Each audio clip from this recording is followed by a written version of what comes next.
Hello hello friends, good evening. तो ये छूतक के बाद का ब्लॉग है और छूतक के बाद मतलब चंद्र ग्रहण के बाद का ब्लॉग है। तो चंद्र ग्रहण के बाद तो झाड़ू लगा नहीं सकते क्योंकि शाम हो गया है, रात हो गया है। तो उसके बाद तो झाड़ू नहीं लगा सकते, तो सिर्फ पोछा ही हल्का सा ऊपर ऊपर सा लगा दे रहे, डीपली नहीं लगाएंगे क्योंकि सुबह में तो लगा ही था, झाड़ू पोछा सब हुआ ही था, पूजा पाठ हुआ ही था। और उसके बाद का ये व्यू है, देखिए बादल में इतना खूबसूरत लग रहा था तो थोड़ा सा शूट कर लिए हैं।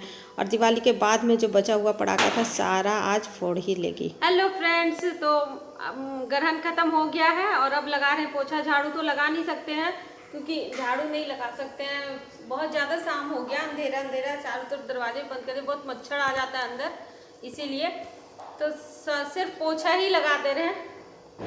झाड़ू नहीं लगाएंगे तो सिर्फ पोछा ही लगा के स्नान कर लेते हैं, उसके बाद आगे का काम करेंगे।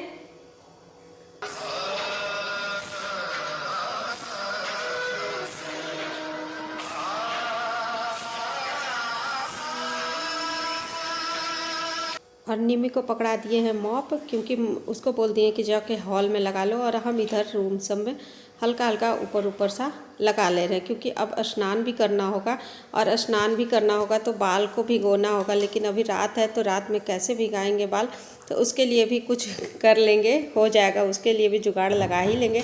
तो हाँ फ्रेंड्स, वही मैं बोल रही थी ना कि घर में अगर सुख समृद्धि चाहिए और बरकत चाहिए तो ऐसे नहीं होता। बरकत के लिए कुछ अपने आप में, अपने घर के में बदलाव लाना चाहिए। तो जैसे कि ये हो जाता है ना कि ऐसे ये सब हमारे पूर्वज के नियम हो जाते हैं। बड़े बुजुर्ग कहते हैं ना कि घर में जब ग्रहण लगता है, घर में क्या पूरे ये लगता है, तो ग्रहण के बाद अपने घर को साफ़ करना चाहिए। और नहीं अगर साफ़ कर सकते इतना डीपली तो बस गंगा जल थोड़ा सा ऊपर से ऊपर छिड़क दे, लेकिन हम लोग अब अभी कर सकते हैं तो कर लेते हैं। तो इधर देखिए, इधर खरगोश रहता है ना तो बहुत स्मेल करता है उसका सुसु पॉटी, तो बस उसको भी थोड़ा सा हम साफ़ कर ही दे रहे हैं। और यहाँ नीमी इतना ज़िद मचा के रखी है ना, क्योंकि उसको ना नाक में छिदवाए थे और 3 दिन ही हुआ है और वो बोल रही है खुलवाने के लिए अपने पापा को। तो वही उसके पापा भी आ ही चुके हैं, तो अभी सबको नहाना ही है, नहाएंगे ही।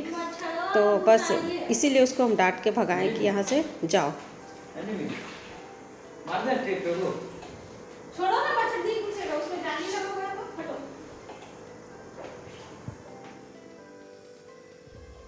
तो बस ये सब साफ़ सफाई करेंगे। और देखिए अभी दीपावली का जो लाइट्स लगा था वो अभी खुला नहीं है हमारे घर में, क्योंकि हम लोग दीपावली के बाद ही तुरंत चले गए थे मायके, और वहाँ से अब आए हैं तो अब खुलेगा धीरे धीरे से। तो बस ये सब काम निपटा लेना है और उसके बाद हम जाएंगे अब बाथरूम में। तो बाथरूम में ना मेरा कपड़ा पड़ा हुआ है, सुबह में बहुत ज़्यादा थक गए थे, 3 बजे से उठे थे तो थक ही गए थे, तो कपड़ा वपड़ा धोए नहीं थे। तो बस अब कपड़ा हम सारा धो ले रहे हैं, बस हाथ से ही धो ले रहे हैं क्योंकि अभी लाइट नहीं है और इन्वर्टर से तो मशीन चलेगा ही नहीं, तो हाथ से ही सारा निचोड़ ले रहे हैं क्योंकि धोना तो है मुझे ही। तो अभी धो या फिर सुबह धो, तो कोई तो धोएगा नहीं, मुझे ही धोना है। तो बस वही है कि ये सब कपड़ा हम रख नहीं सकते हैं, यही सब आदत है जो थोड़ा सा बदलाव लाना है। ऐसे रात में हम इस तरह से कपड़ा नहीं रख सकते हैं, इससे लक्ष्मी का आगमन नहीं होता है, लक्ष्मी जी नाराज़ हो जाती हैं। तो इसीलिए इसको हम अभी ही निपटा ही लेते हैं। तो बस इसको धो लेंगे, उसके बाद स्नान कर लेंगे। और स्नान भी आज बाल से करना, मतलब बाल भिगोना है।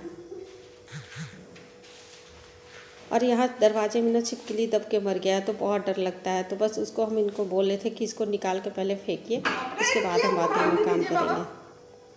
तो वही निकाल के फेंक दे। ऐसे कुछ मरा हुआ है ना तो उसको जब देखो तभी साफ़ करवा लो, तभी साफ़ करके फेंक ही दो। वैसे नहीं रखना चाहिए घर में क्योंकि स्मेल आता है और उससे अच्छा नहीं, नकारात्मक ऊर्जा आती है, इसीलिए उसको भी ऐसे फेंक ही देते हैं। और सारा कपड़ा धोने के बाद स्नान करेंगे। स्नान करने के बाद ही अब किचन में जाएंगे, मतलब दिया बाती करेंगे, उसके बाद किचन में जाएंगे। तो स्नान तो कर लिए और बाल हम पूरा भिगोए नहीं, बस कपड़ा भिंगा के और बाल को पोंछ लिए। वैसे जो नहीं नहा सकते बाल से, ठंडा का, अब सर्दी का सीज़न है तो हल्का तो ठंड लग ही रहा है, उतना ठंड तो नहीं लेकिन हल्का लग रहा है। तो अगर बाल भिंगा लेंगे तो सर्दी जुकाम तो हो ही जाएगा, तो इसलिए बाल नहीं भिंगाए, बस कपड़ा से पोंछ लिए हैं।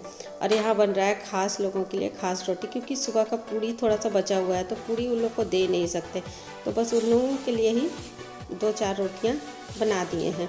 हम लोग का है, पूड़ी है, सब्जी है, दिन जो बनाए थे ना सुबह में तो उसमें तुलसी पत्ता डाल के रख दिए थे, वो अभी नहीं छुआया है, उसको खा लेंगे। और ये रोटी हम तोड़ तोड़ के डाल दे रहे हैं। तो ये ना आप लोग देख रहे होंगे, बोल रहे होंगे डिस्पोजल में, तो क्या बोले क्या बताएं आप लोग को। ये ना 2 बार हम कटोरा दे चुके हैं, वहाँ रख चुके हैं, दोनों बार कटोरा कोई लेके भाग गया। बताओ यार, कुत्ता का भी बर्तन लेके भाग जाते हैं लोग। तो इसीलिए अब हम डिस्पोजल थाली निकाले हैं कि इसी में अब हम उन लोगों को देंगे खाना। और वो लोग मेरा वेट कर रहे हैं, इंतज़ार करते हैं, डेली देते हैं तो वो इंतज़ार, ये लोग गेट के पास ही इंतज़ार करेगा, जब तक खाएगा नहीं यहाँ से नहीं हटेगा ये लोग। और देखो कैसे दौड़ दौड़ के क्यूट सा पप्पी आ रहा है। और सबसे बड़ी बात है ना कि 7 था और 7 है। तो घर के सामने कोई भी हो, आदमी हो या फिर बेजुबान जानवर हो, उसको भूखा नहीं रखते, कुछ भी दे देते हैं उसको खाने के लिए ताकि उसका पेट भर जाए। ये सब करते हैं। तो आज का ब्लॉग आप लोग को कैसा लगा फिर ज़रूर बताना। और हाँ, मेरे चैनल को सब्सक्राइब कर लेना और वीडियो को एक लाइक कर देना। तो फिर मिलते हैं आप लोग से नेक्स्ट ब्लॉग में, तब तक के लिए bye bye, good night friends.